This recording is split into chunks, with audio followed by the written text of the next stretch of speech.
Good morning everybody and welcome back to Visit Fylde Coast and another lovely morning. Look at this, how do I do it? How do I get all these blue skies for you? So today we're going to look at this particular section of Seawall and how it was built and why it was built and all the interesting stuff that you probably would never even think about.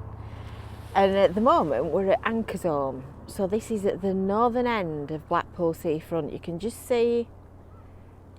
see the tower and the arch over the road at the entrance to the illuminations at Bispam at Red Bank Road. And we're gonna turn around and we're gonna go this way. I'll just point that out while we're here. Where's it gone? That is the wreck of the Abana. It's a hundreds years old boat that was wrecked on the seafront, and there is actually another video about that which is already online. I'll pop you the link in the description below and then you can watch that one as well. So you won't believe that this was the site of a huge multi-million-pound civil defence, civil engineering, sea defence project. To look at it completed, it all looks tidy, it all looks bedded in, and it all looks perfectly normal. And it's doing its job, holding back the sea. But for quite a considerable length of time, this was actually a whopping great big building site, while the contractors did all their work. And I'm just going to go to the other side of these steps before we go down onto the beach, because I've also got a picture to show you.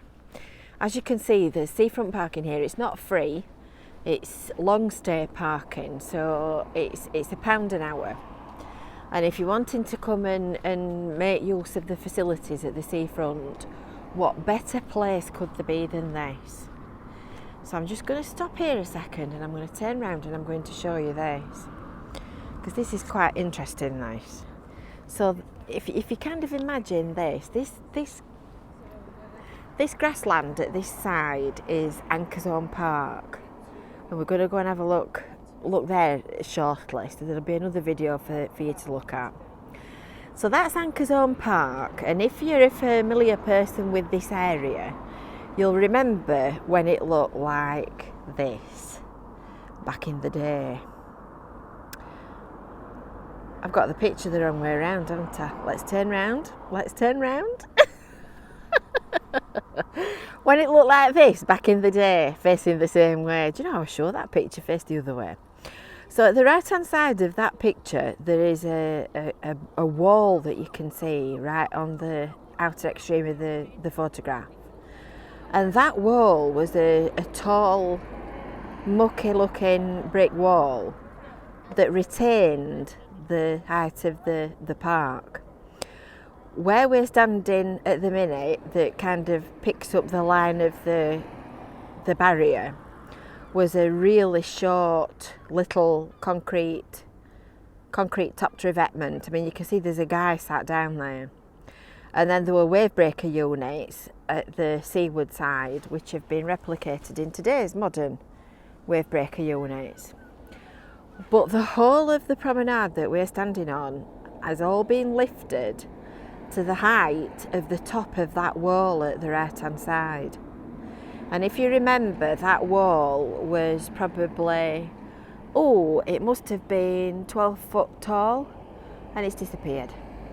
We are level with the park.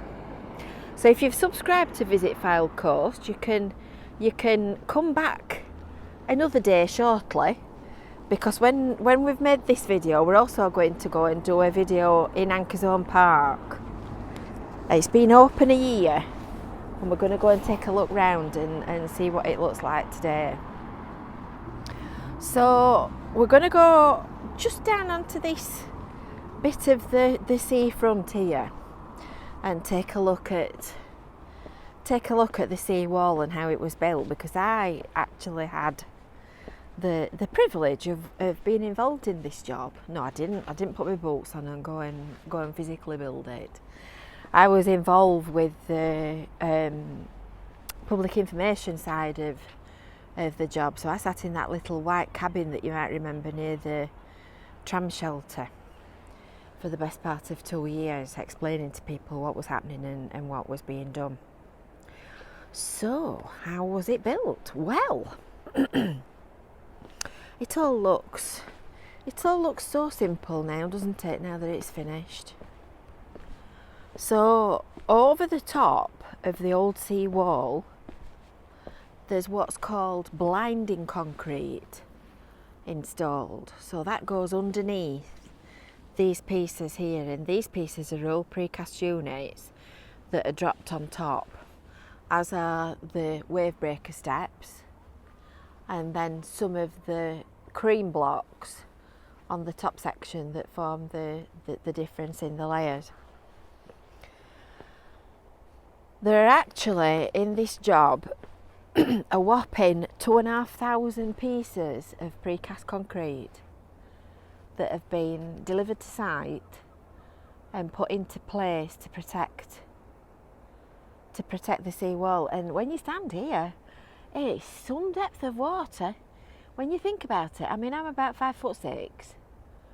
That's got to be, I don't know, it's got to be easily 40 foot. It's taller than a house.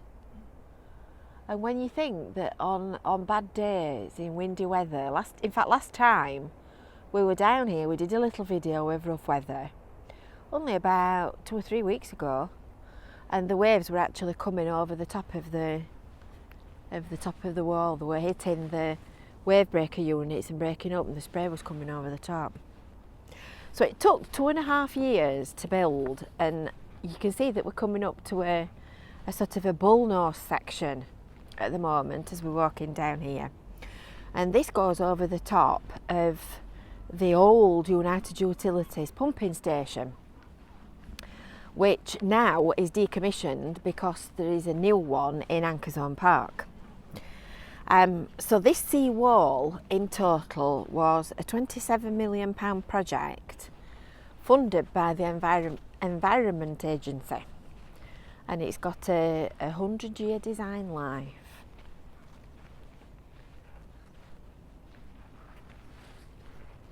And it reduces flood risk to 4,800, 5,000 properties, because the area that is towards the inland side of this seawall is all really low lying.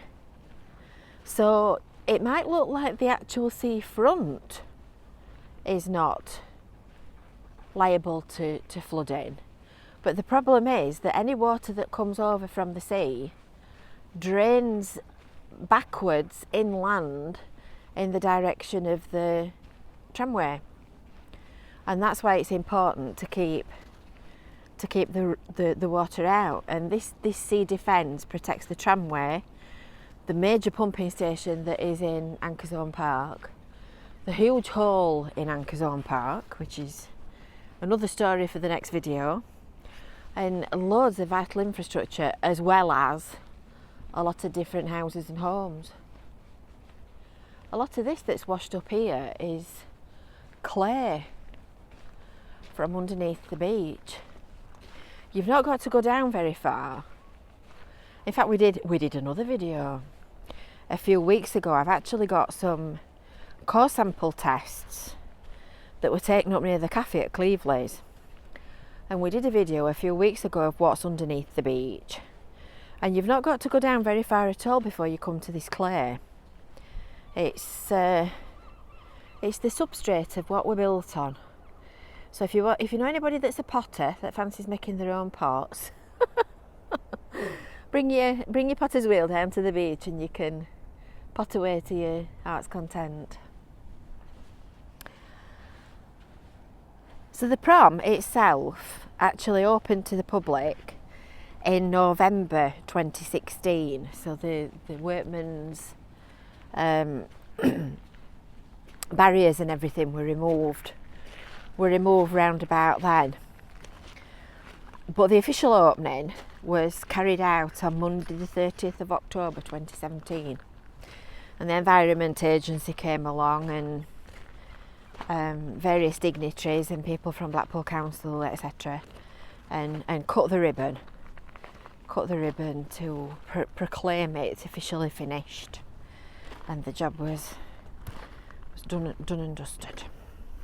So there's a kilometre of seawall here, and the old wall was built in the 1930s. Now on our Live Blackpool website there is an article about the actual building of this wall, and there are photographs of it being constructed and the wall itself being built. So I'll pop you the link for that in the description below as well, and then you can have a look at that. Quite interesting really, because it looks so simple when it's finished. It's so easy.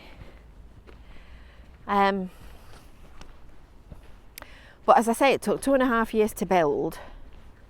And there's also as well on the same page on our Live Blackpool website, there's also a drive-through, which is quite interesting because it brings you from the Cleveley's end, which is the direction we're walking in now, and it takes you kind of up to the start of the works just before the work was done to lift the height of the road.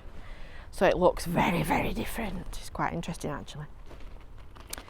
So it was October 2013 when the Environment Agency approved the funding, and they gave 86 million for this and Russell at Fleetwood, and at the time it was the biggest sea defence project in Britain. So we've had our money's worth out of the Environment Agency for sea walls in this area. We've done really well. So we're nearly at the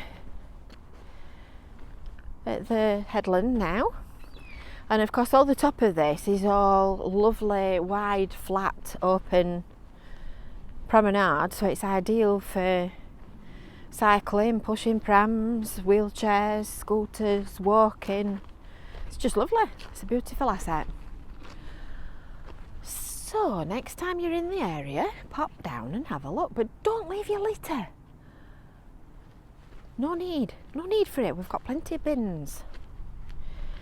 So don't forget, make sure that you've subscribed to the Visit Fylde Coast YouTube channel. Hit that little bell for notifications, and then you'll find out when we upload lots more new videos and lots more interesting content. So you'll have a lovely day, and from a lovely sunny Blackpool North Shore beach, we will bid you a good day, and we will see you soon. Bye for now.